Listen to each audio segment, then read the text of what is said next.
Water, an inorganic, transparent and odorless chemical substance that covers 70% of the known Earth's surface.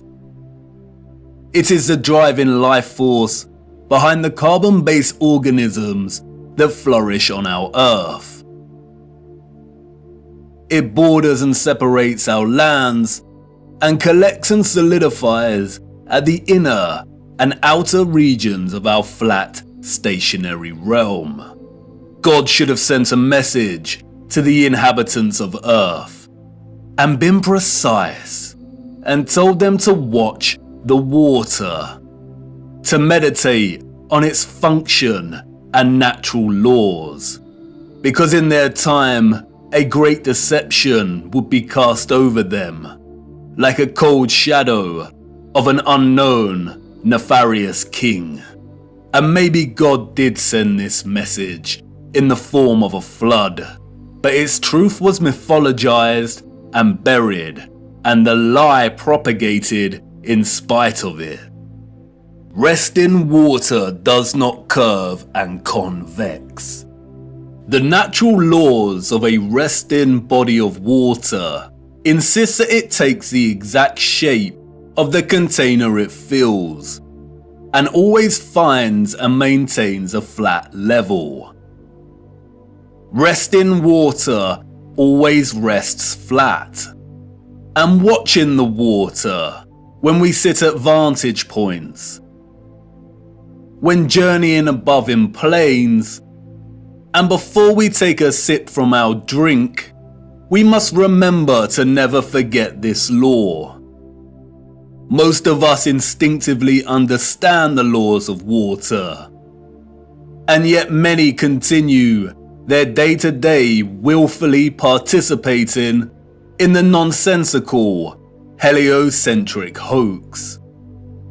But for us that know that our Earth is not a spinning planet in an infinite vacuum of space, the ones that have studied the sun diligently and realize that it is the sun that is moving and not the Earth, the ones that have plotted the illogical routes of flight paths on a globe model and concluded that the model is incorrect, the ones that know that the laws of density govern the rise and fall of objects and have studied vanishing points, the ones that have forsaken conventional telescopic lenses, pondered rainbows, sundogs, and the stars above us know that we reside within a dome firmament and there exists water above us, and the ones that understand that our entire enclosed Earth system is governed by electromagnetism, frequency, and vibration that emanates from a central magnetic North Pole. We are the ones that scratch our heads and wonder how on earth we got in this heliocentric mess in the first place. And if meditating on the stars in the water beyond our firmament long enough, and on the electromagnetism, frequencies and vibrations that make them twinkle through so many shades of vibrant colours and geometric patterns, one might perhaps, just perhaps, ask, is there something more to electromagnetism? Something that has been missed or overlooked? Something untold or hidden? Electromagnetism is a fundamental force of Earth. The electromagnetic field takes the form of a torus in which all electromagnetism, frequency and vibration flows. A toroid is a revolving surface that takes the shape of a donut. Toroidal inductors and transformers are central to generating electric energy. There are many ways in which electromagnetism can be produced. We've looked at some before. We know that a magnetic field can produce electricity. and that electricity can produce a magnetic field. It works both ways. Magnetism and electricity are inextricable. It is a dance of polarity. Electric charges either repel or attract each other. Magnetic poles attract or repel one another. For every North Pole, there is a corresponding South Pole. An electric current passing inside a wire creates a corresponding magnetic field outside of the wire. And an electric current is created in a loop of wire when it is moved toward or away from a magnetic field. Horseshoe magnets are powerful permanent magnets. Due to their shape, in which both magnetic poles are close together, a powerful, strong magnetic field is produced. The horseshoe magnet can also function as an electromagnet. The first ever electromagnet was invented in 1824, we are told, and was in the form of a horseshoe magnet. Its power was evident from the beginning. It weighed only 200 grams, but could lift 4 kilograms of iron. The key to the horseshoe magnet's power is the placement of its poles. You can see the magnetic field here, represented by the vector lines. If you look closely, you can see the concentration of the magnetic field is greater near the poles of the magnet. Since as far back as we can remember, we have been presented with and entertained ideas of the future. Not necessarily our future as individuals, but the future of humanity, technology, and society at large.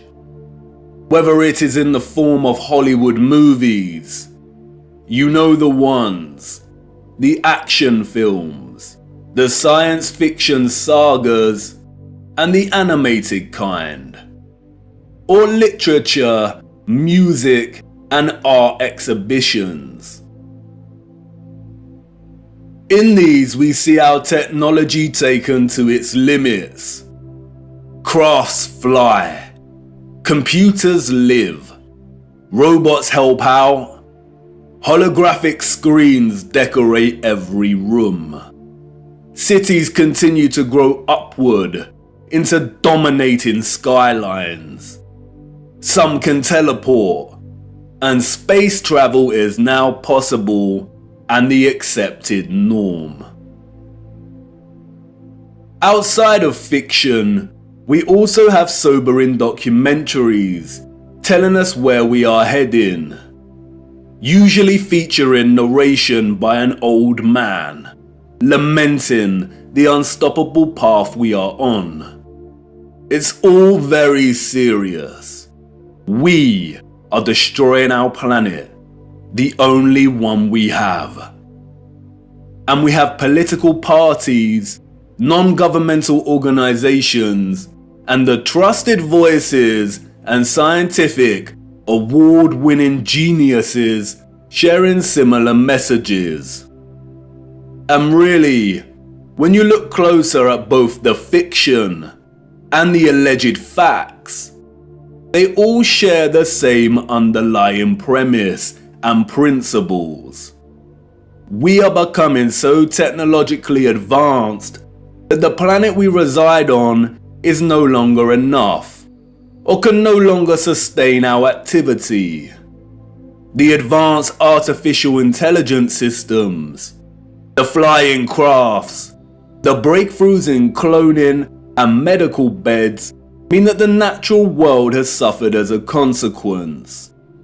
And depending on the type of genre you are entertaining, the solution is either 1. For humanity to perish as a result, perhaps destroyed by the very artificial intelligence systems it created in the first place, or perhaps by a natural, lung-choking virus that has mutated and is sweeping the earth to restore natural balance. Or 2, for humans to say goodbye to their lonely little blue ball and head off into space in search of a new home. But you see, there is no globular planet, and there is no space, and therefore all visions of the future are purely fictional, and not particularly innocent. What we don't see emphasized in these visions of the future, however, is the potential of electromagnetism to transform all human life, technology, and society. Which is strange when you consider that all life, and the Earth itself, is impossible without electromagnetism. Why wouldn't visionaries want to explore this in more detail? Could it be that they are not allowed to? Could it be that they are afraid of something? Afraid of us connecting one too many dots, perhaps?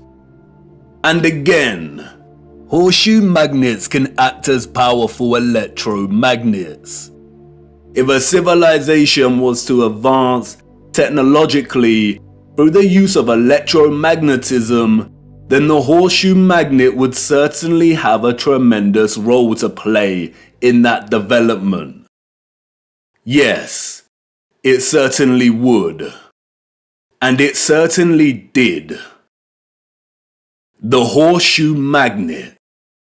The Arc de Triomphe.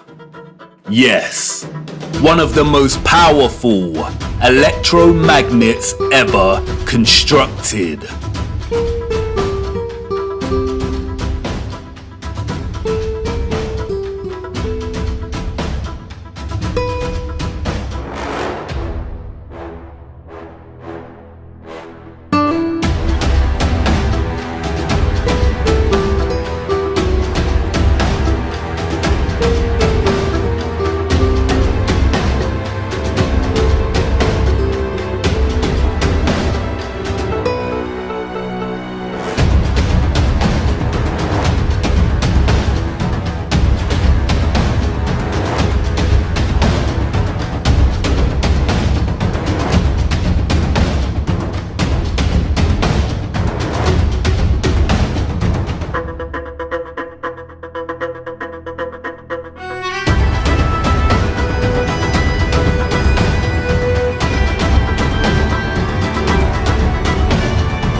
Welcome to the future. Except it's the past. The future came and went, and we missed it. The magnificent architecture we see throughout our realm, in which the official liars and controllers of our world have termed historicist, neoclassical, Renaissance, Gothic, and so on, all belong to one whole unified civilization. A civilization so developed they had harnessed the power of electromagnetism to such a high degree that they not only built these huge structures, but also crafted them with utter finesse and beauty. A celebration of their own technological advancement. The structures were designed with the sole intention of harvesting and generating electromagnetic energy and distributing it across the world. Their cities, towns, an entire way of life ran and depended on the use of free, clean, and powerful electromagnetic energy. The energy was harnessed and collected from the ionosphere above our heads through the use of antennas, spires, domes, and towers. All the impossible structures we see today have been repurposed and rebranded by our controllers and the citizens of the 19th century. This is not a church. This is not a mosque.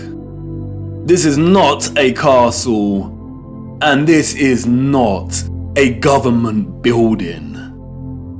These are generators, powerful and gargantuous. They would collect and generate the electromagnetic energy, which was then stored in huge power stations and distributed and redirected by sophisticated, advanced structures, one of which is the huge electromagnet, or what we've come to know as triumphal arches. The energy was stored in batteries and capacitors, such as towers and obelisks.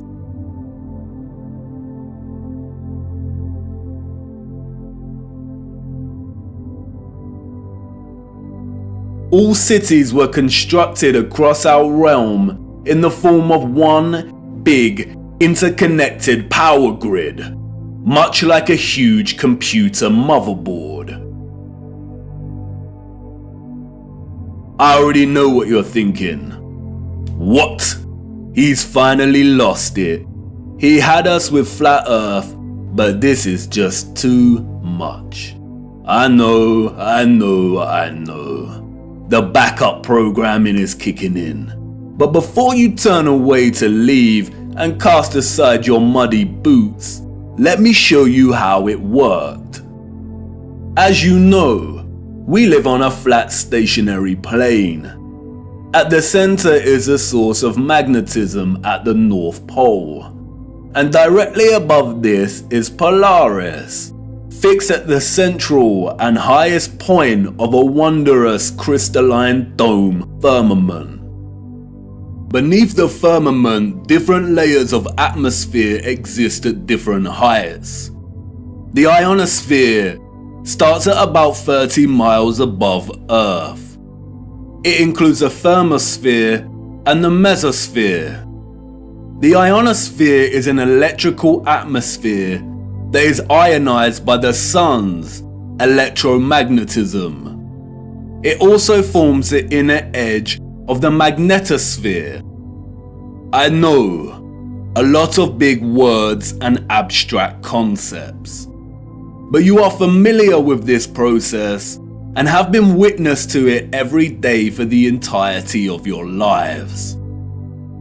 As you can see, The vials here contain molecular gases that are present in the atmosphere above us. When an electromagnetic source, such as a Tesla coil, is applied within close proximity of these gases, the coil's magnetic field ionizes or charges these gases, and the result is phosphorescent plasma. The gases become colorized.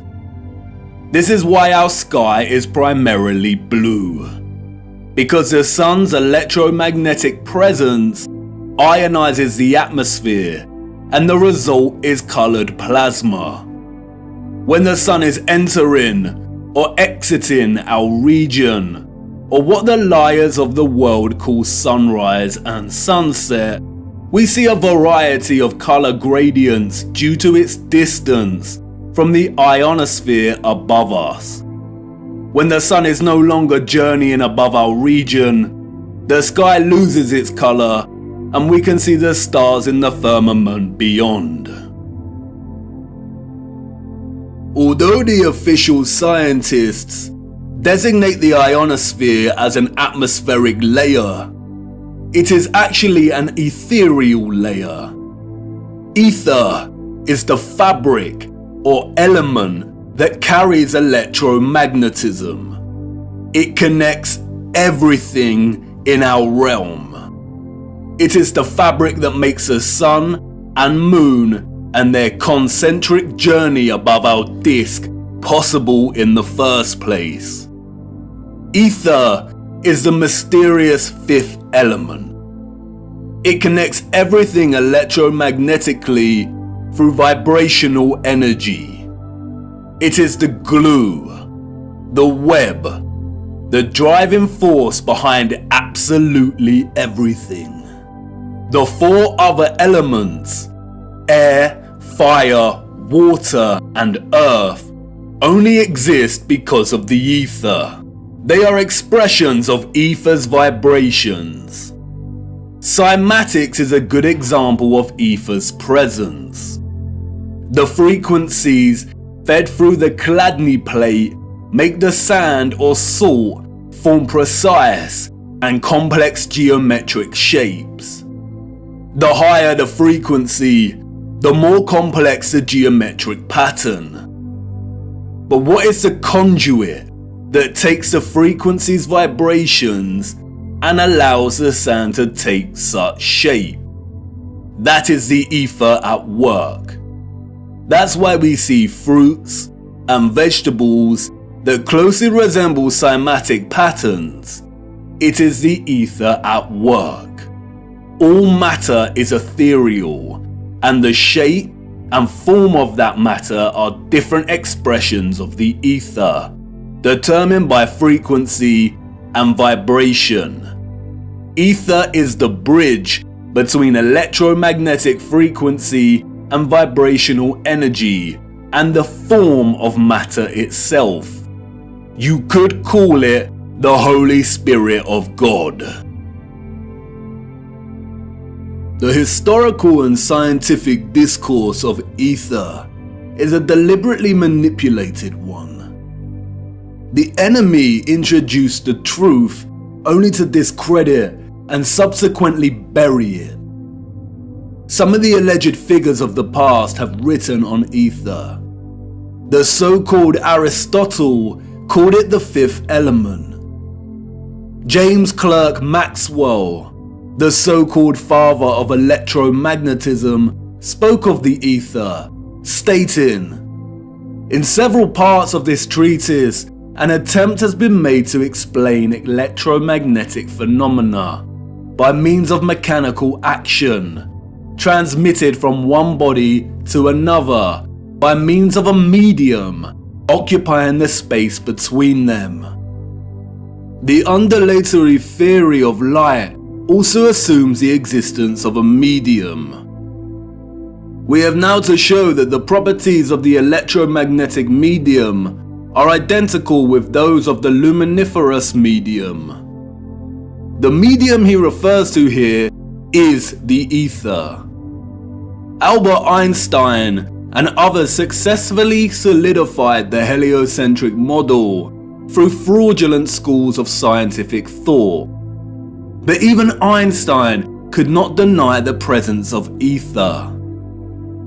According to the general theory of relativity, space is endowed with physical qualities. In this sense, therefore, there exists an ether. According to the general theory of relativity, space without ether is unthinkable.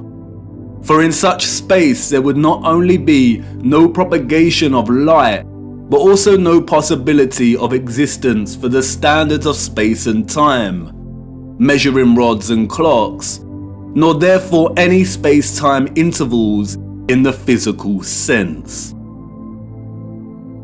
Even contemporary scientists, under the spell of heliocentrism, admit it is nonsensical to deny ether's existence.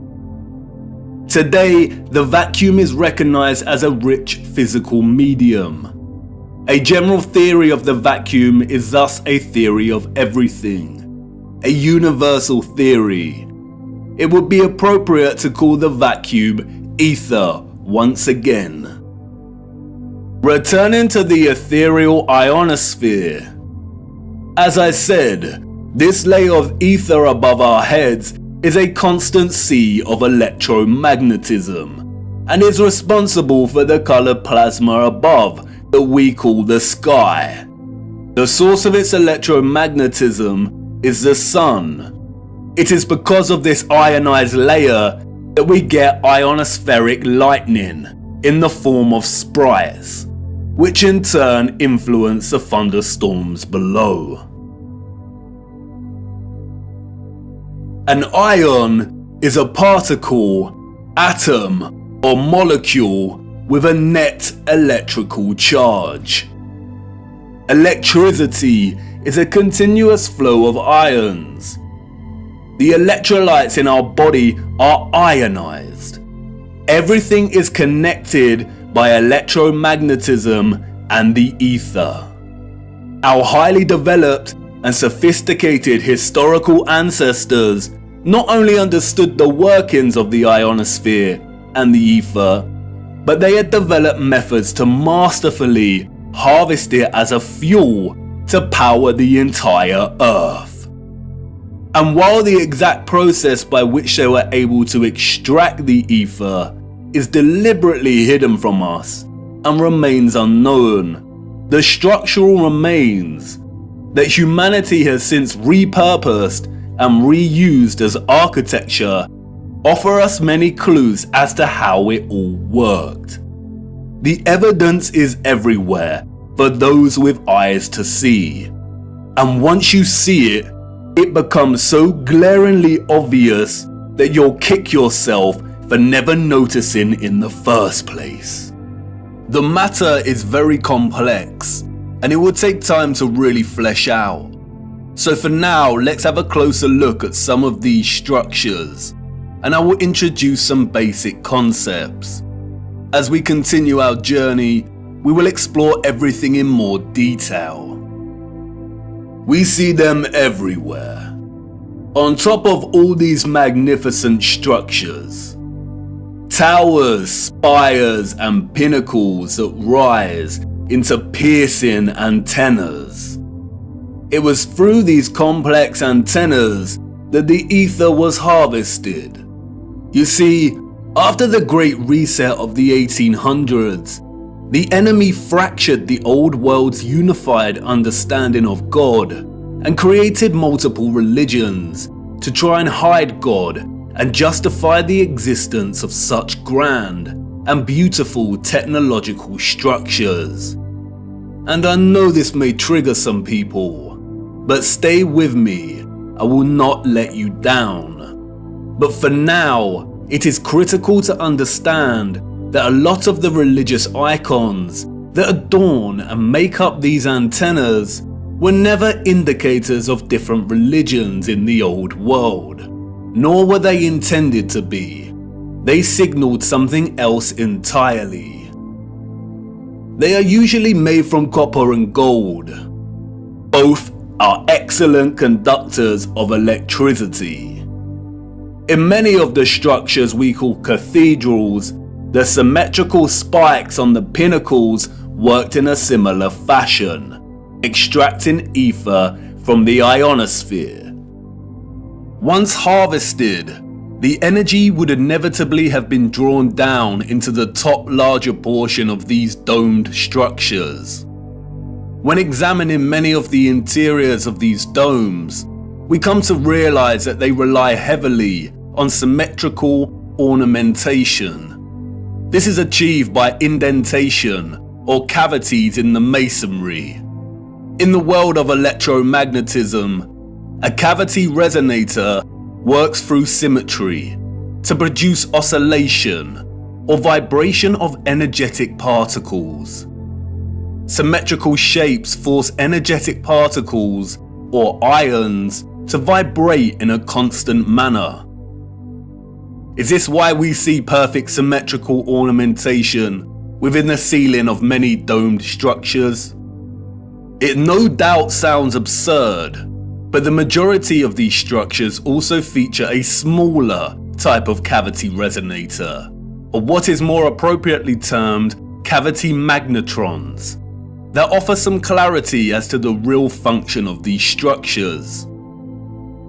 A cavity magnetron is a high-powered vacuum tube that generates microwaves using the interaction of a stream of ions with a magnetic field while in the cavity resonator.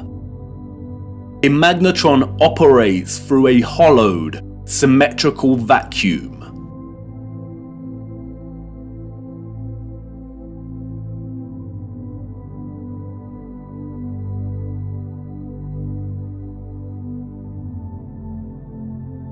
It emits powerful microwaves that can act as a source of free energy. If you break the symmetry or close the vacuum, it no longer functions. But can you see the resemblance? These structures were never intended to hold glass within them. The controllers added the stained glass to the rose windows to shut off the magnetron's function. They closed out instruments of free energy. And they are everywhere in these structures.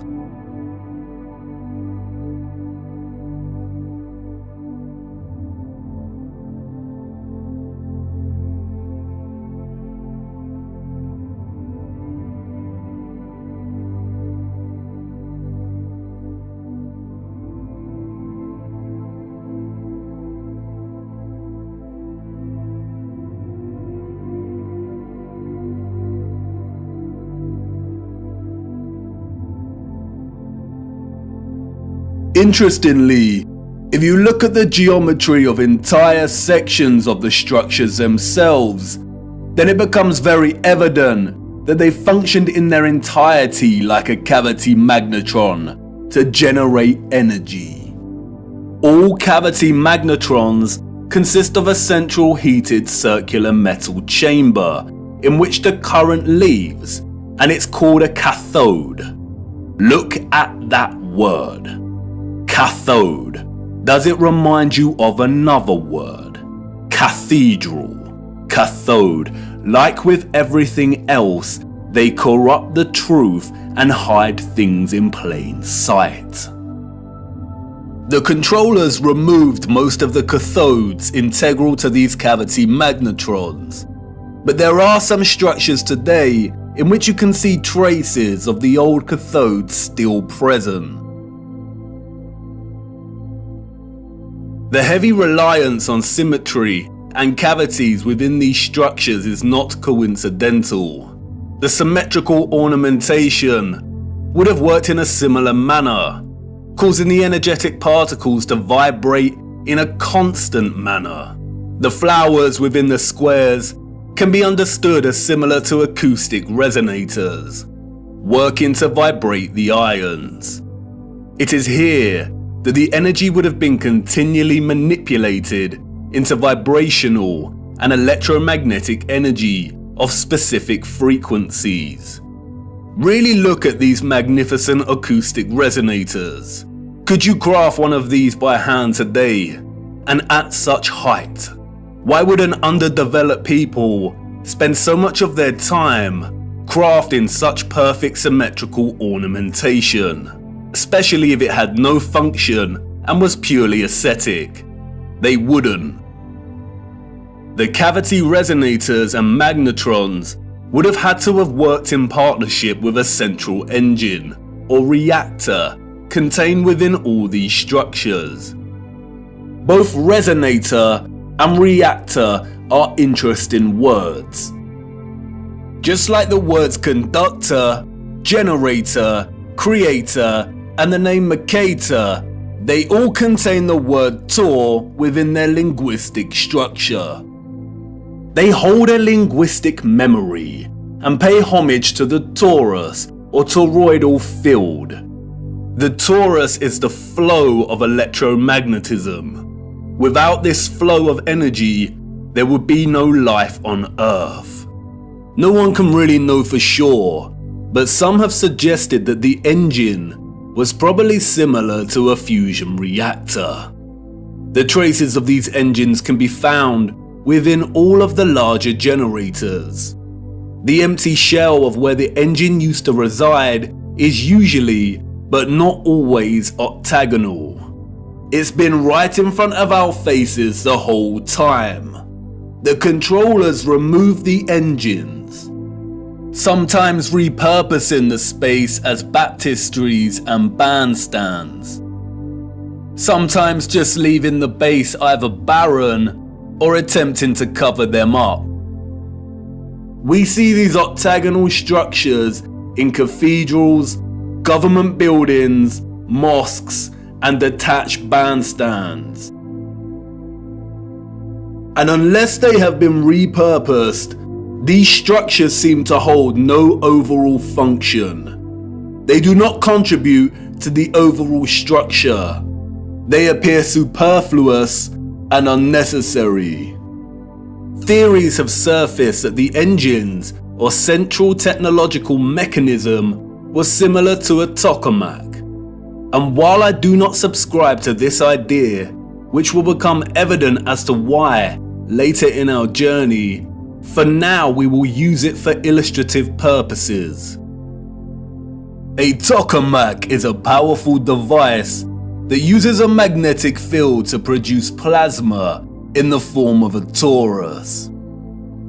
The contemporary tokamaks we see are used in thermonuclear fusion power. The tokamak's toroidal field, in conjunction with the vibrating ions from the ether, would have produced a highly conductive electromagnetic field of gases called plasma, just like our sun and ionosphere. If those of the old world used anything closely resembling a tokamak's capability, then the result would have been an abundance of free, powerful, clean electromagnetic energy that could fuel entire cities and the entire Earth. These were never churches, cathedrals, castles, and parliament buildings. They were all huge engine generators.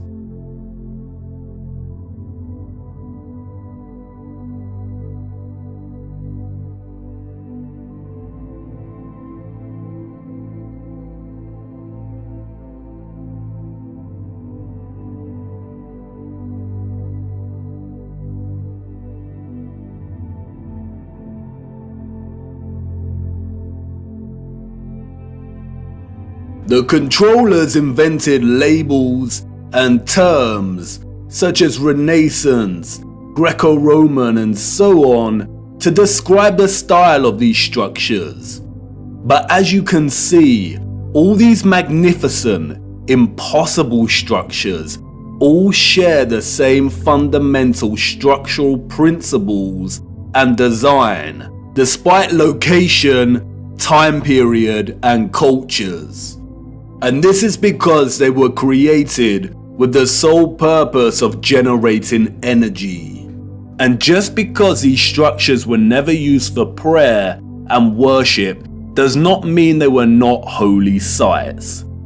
The civilizations of the past had a relationship with the Source and the Holy Spirit, or the Ether, like no other. And they paid homage, reverence, and thanks to it by constructing their generators with such splendor and beauty. And not only that, but they constructed the entirety of their structures, statues, and ornamentation in reverence of this gift, in reverence of the energy production that made their way of life possible in the first place. The laurel wreath, which the satanic controllers have corrupted in their appropriation of the symbol and redesignation of it to represent Apollo and Lucifer, is in fact a toroidal coil. And we see the toroidal coil throughout the old world's infrastructure, as simultaneously having both a function and a celebration of this function.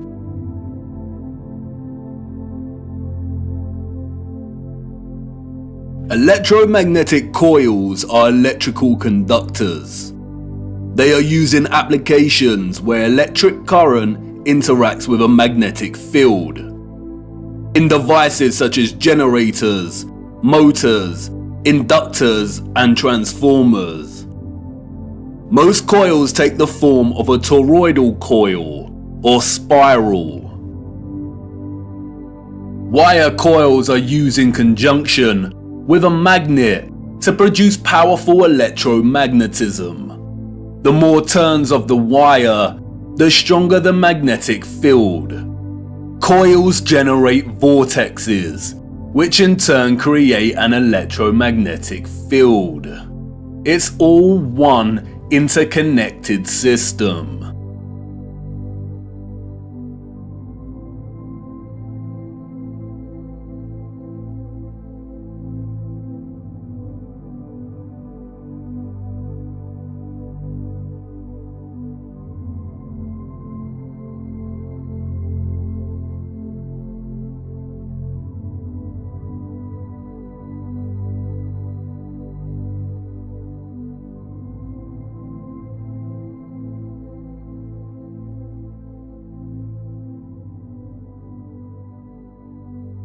And we see it everywhere. This is what columns and rotundas were used for. Powerful coils to generate electromagnetism and carry the current in loops. The torus is found at the base of pretty much every column found throughout our realm. It is everywhere.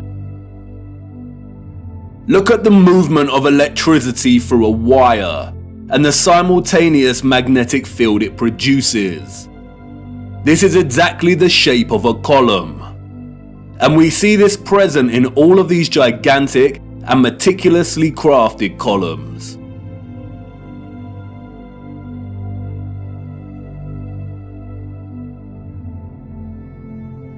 This is why we see the magnetic field represented at the top of a lot of columns. It's the movement of the ions in the magnetic field. It's the movement of the toroid and the toroidal vortex.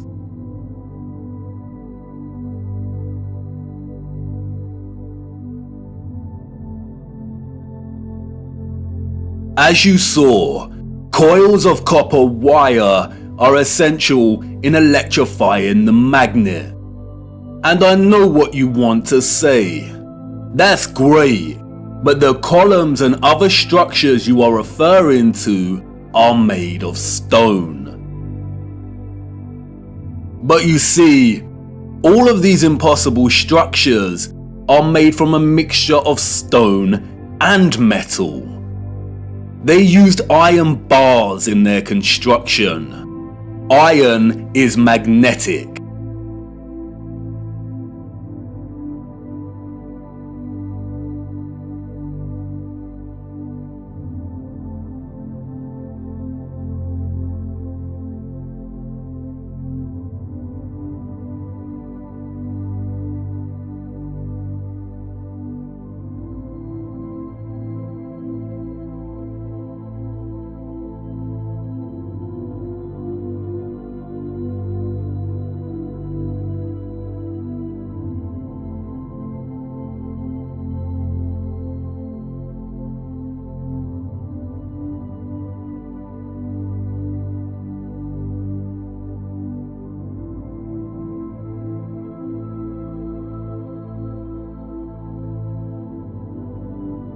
These iron rods run throughout the stone infrastructure and are complemented with copper and gold roofing. Copper and gold are strong conductors of electricity. Often we find entire statues, arches, domes, and roofing made from a distinctive blue copper. Furthermore, the limestone, granite, and dolomite stone is mixed with crystal silicon or quartz. Quartz has strong electric potential. The colonnades and arches we see everywhere were at once integral components to the overall electromagnetic infrastructure, while also constructed in geometric forms that mirror the flow of electromagnetic energy, such as coil loops, horseshoe magnetic fields, and toroidal vortexes. As with everything else constructed in the old world, they were both functional and crafted as a homage to that function. A lot of ethereal energy was stored in structures constructed from red bricks and concrete. Red bricks and concrete are excellent conductors of electricity. They operated as huge capacitors or batteries. According to new research, red bricks can be converted into energy storage units that can be charged to hold electricity, like a battery, and can store energy until required for powering devices. The key to this battery-like function inherent within red brick is the iron oxide. The development and use of red brick is so important, and we will be returning to this subject much later in our journey. The really big red brick power stations and batteries were designated and recognizable by their white stripes, such as St Pancras Railway Station in London and many other famous structures. We still carry this red and white stripe designation of power stations today, and it is also an indicator for the magnet. Some were constructed of blue, black, and brown with white stripes. Towers, obelisks, and small clock towers functioned as the intermediate capacitors or batteries to store, distribute, and provide energy throughout the grid. The entire flat realm Earth was connected as one whole grid, a complex interconnected system of free energy production, distribution, and consumption. And this entire grid was destabilized and deactivated somewhere between the 17th and 19th century. Power grids like this do not function on a spherical mass. Our historical ancestors knew that the earth they walked upon was flat. This type of futuristic technological advancement is the result of a civilization knowing exactly what type of earth they lived upon. They were not subject to the same satanic deceptions and abuses as we are. They were not raised believing they existed on a lonely, globular rock spinning in the vacuum of space. The true, ethereal, electromagnetic properties of the earth were not hidden from them. They knew there was a domed firmament above their heads. They studied it, they imitated its properties, and understood its central relationship with the entire ethereal existence of electromagnetism. They revered the magnificence of its craft and showed utmost gratitude to the Source, to God, and the ethereal Holy Spirit for giving them everything they needed. Look. Domes.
Have you seen anything as overwhelmingly exquisite as this before? How have we lived our entire lives and not seriously considered the impossibility of these structures? How have we lived our entire lives walking amongst the skeletons of the future long forgotten? I know this is all a lot to take in, and I know that the picture has not formed properly in your mind yet. It is hard to imagine an interconnected electromagnetic power grid of this size across the Earth, and the technical nature of electromagnetism doesn't help. And I know that you're full of questions. Who were these people or beings that built these structures? Where did they go? And why were the power grids deactivated? What about all the religious iconography and art we see inside of the cathedrals and mosques? What about all the histories and photographs we have of the construction of these structures? What about the Romans and the Greeks? What about some of the grand mosques that have been constructed in recent times? And if what you're telling me is true, then how did they distribute and store all of this energy like you say? Was it similar to our Wi-Fi and radio signals? We will get to all of these in good time. We have barely scratched the surface. But for now, it is the last question that is important. How did they distribute and store all of this energy? And in what form? For you see, our sophisticated historical ancestors did something that we, as a society, have come to neglect. They watched the water, and they watched it closely, right here on Earth and up above, beyond the firmament. Come on, let me show you.